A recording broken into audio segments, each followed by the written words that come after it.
Hello বন্ধুরা, welcome back to my channel. কেমন আছো সবাই? আশা করছি সকলেই ভালো আছো, সুস্থ স্বাভাবিক আছে। আমি কিন্তু খুব খুব খুব ভালো আছি।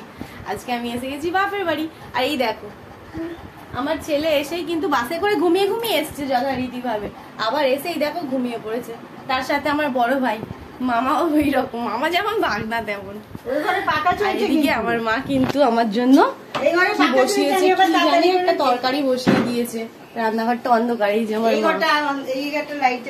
হ্যাঁ ওই ঘরটা লাইট, হ্যাঁ এই যে এই ঘরে আমার ভাই শুয়েছিল। বাবা পুরো অন্ধকার, লাইটের সুইচ কোনটা আমি ভুলে গেছি মাত্র। তো এই যে এই ঘরটা আমার ভাই শুয়েছিল, জাস্ট এক্ষুনি উঠলো। আর চলো ওই ঘরেই যাওয়া যাক। কি করছো মা? দেখো আমার মা কি করছে, এখানে বাতাসের জল করছে। এখানটাও ভীষণ অন্ধকার, যেহেতু বাইরে বৃষ্টি হচ্ছে তো, মেঘলা মেঘলা ওয়েদার, ওই জন্য আর কি। কিরে ও রে ভাই, এই গুন্ডা। তো বন্ধুরা, তোমরা চা খাবে তো চলে এসো আমার বাপের বাড়িতে। এই যে দেখো চা নিয়ে বসে গেছি জানলার ধারে, এরকম চা দেখতেই পাচ্ছ। আমার বড় ভাই চা খায় না, সেই আর আমার ছেলেও খায় না, সেই কারণে আমার আর মায়ের জন্য চা। দারুণ হয়েছে, আদা দিয়েছে তো সকালবেলা। আমার মায়ের বাড়িতে কিন্তু আমরা যখনই আসি ফার্স্ট কিন্তু স্টার্টিং হয় খাবার কিন্তু বাতাসের জল দিয়ে। বলে যে তোরা তো এমনি জল খেতে চাস না, শরীর গরম হয়, যার জন্য বাতাসের জলটা মাস্ট। এই যে বাতাসের জলটা খানিকটা খেয়ে আর মামার গ্লাসে ঢেলে দিয়েছে। মামার বাড়ি এলে যেটা হয়, একটু উৎপাত করে আর কি। তো যাই হোক, মামা ভাগনা ওই ঘরে কি করছে কে জানে। আমি আর মা চা খেয়ে নিচ্ছি। ও মা, চাটা ঠান্ডা হয়ে গেল। যা আছে মনেই হলো না। না বিস্কুট খাবো না, বিস্কুট খাবো না, একটু লুচি খেতে হবে, ছেড়ে দাও। চলো। আর এরপর কিন্তু লুচি আর আলুর চচ্চড়ি আসছে আমার মায়ের হাতে, স্পেশাল। ছোটবেলার আলুর চচ্চড়ি আমার কিন্তু খুব ভালো লাগতো, সেই তরকারি হয়ে গেছে, লুচিটা জাস্ট হবে গরম গরম। তো তোমাদের সাথে শেয়ার করবো অবশ্যই কি খাই না খাই। বাপের বাড়ি এলে কিন্তু এরকম টেস্টি টেস্টি খাবারই খাওয়া যায়, লোভনীয় খাবার, বুঝতে পারছো। লুচি, আলুর তরকারি, মানে আলুর চচ্চড়ি যেটা, ছোট ছোট করে আলু কেটে, আর জিলিপি।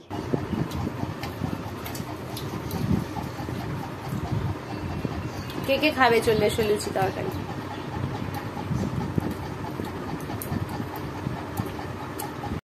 মা যেহেতু একাই সব করছে, আমি জোর করেই সবজিটা কাটতে বসলাম। একা একা করবে আর আমি বসে থাকবো, ভালো লাগে? বাপের বাড়ি তো কি হয়েছে, একটু তো করাই যায়, বলো বন্ধুরা? চলো একটু কেটে কুটে দিই, মা ওখানে রান্না তো করছেই। তো বন্ধুরা চলো, বাপের বাড়ি চলে এসেছি। আজকে আমার মা কি কি রান্না করেছে দেখো, মেনু কি কি হয়েছে। এখানে নিম পাতা ভেজে আলু ভাতে মাখা, এখানে আছে পটল পোস্ত, এখানে ডিমের অমলেট ঝুড়ি ঝুড়ি করে ভাজা আছে, ঝাল মতো আর কি। আর এখানে আলু কাঁকরেল ভাজা, আর এখানে পুঁই শাক আর কুমড়ো দিয়ে একটা চচ্চড়ি, ভুসো চিংড়ি দিয়ে করা, ছোট ছোট যে চিংড়ি, আর এটা বড় চিংড়ি দিয়ে কালিয়া করা। আর এখানে আছে চিকেন। তো এই যে লেগ পিসটা দেখতেই পাচ্ছ।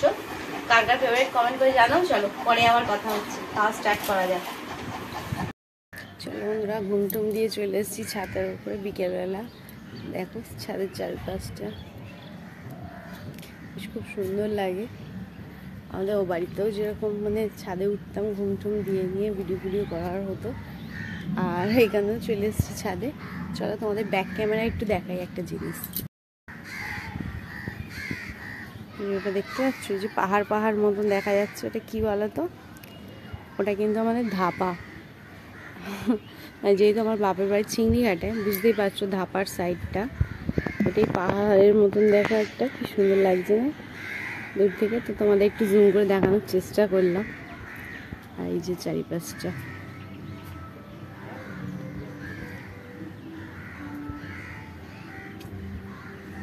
চলো মা কি সুন্দর গাছ বসিয়েছে, তোমাদের সাথে সেটা শেয়ার করি। এই দেখো, দেখতে পাচ্ছ?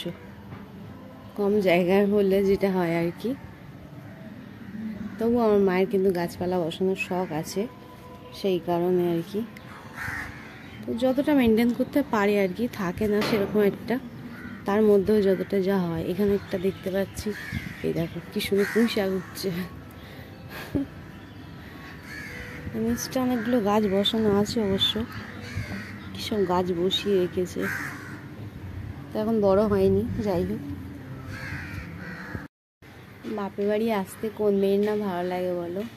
তো তো হঠাৎ করেই যদিও এসেছি, তাই আর বোন আসতে পারলো না। 2 বোনে এলে আরও ভালো মজা হতো। তো আমি একাই চলে এসেছি, কালকে আবার সকালবেলা চলে যাব। তো যাই হোক, হঠাৎই এসেছি বেশ একদিনের জন্য। মায়ের কাছে এলে প্রত্যেকবারই ভালো লাগে। কালকে আবার বাড়ি চলে যাব, নিজের সংসার, নিজের সব কিছু পেয়ে।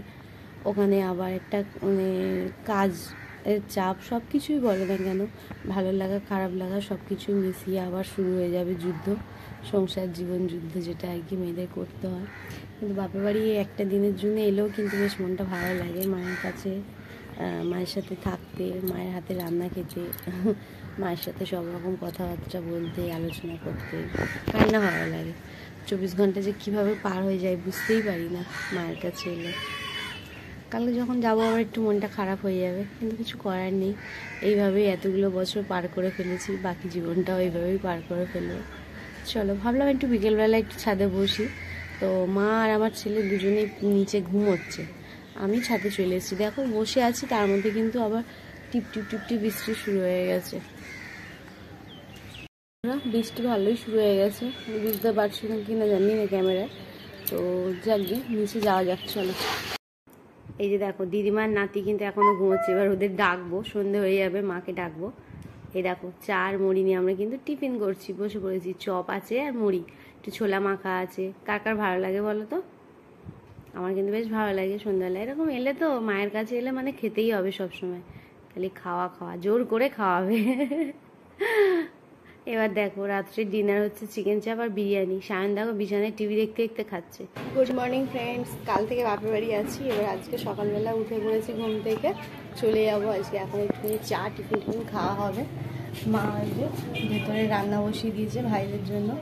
মাও কাজে বেরিয়ে যাবে, আমরাও বাপের বাড়ি থেকে চলে যাবো আমার শ্বশুর বাড়িতে। তো চলো, ডিম টোস্ট করা হয়েছে, ডিম টোস্ট খাওয়া হবে, খেয়ে বেরোবো। এই দেখো, আমাদের এখানে টিফিন হচ্ছে কিন্তু আজকে ডিম টোস্ট হয়েছে আর রসগোল্লা আছে সাথে। ভিডিও এখানেই শেষ করছি, বেরিয়ে যাচ্ছি বাপের বাড়ি থেকে। টাটা, বিদায় নিচ্ছি। এই যে আমার মা এগিয়ে দিতে যাচ্ছে আমাদের, ওখান থেকে মা কাজে চলে যাবে। আর এই যে আমার বড় ভাই, আর এই যে ছেলে রেডি। চলো টাটা, আজকের মতন এখানে ভিডিও শেষ করছি। সবাই ভালো থেকো, সুস্থ স্বাভাবিক থেকো। এই যে এ ভাই আসলাম, টাটা।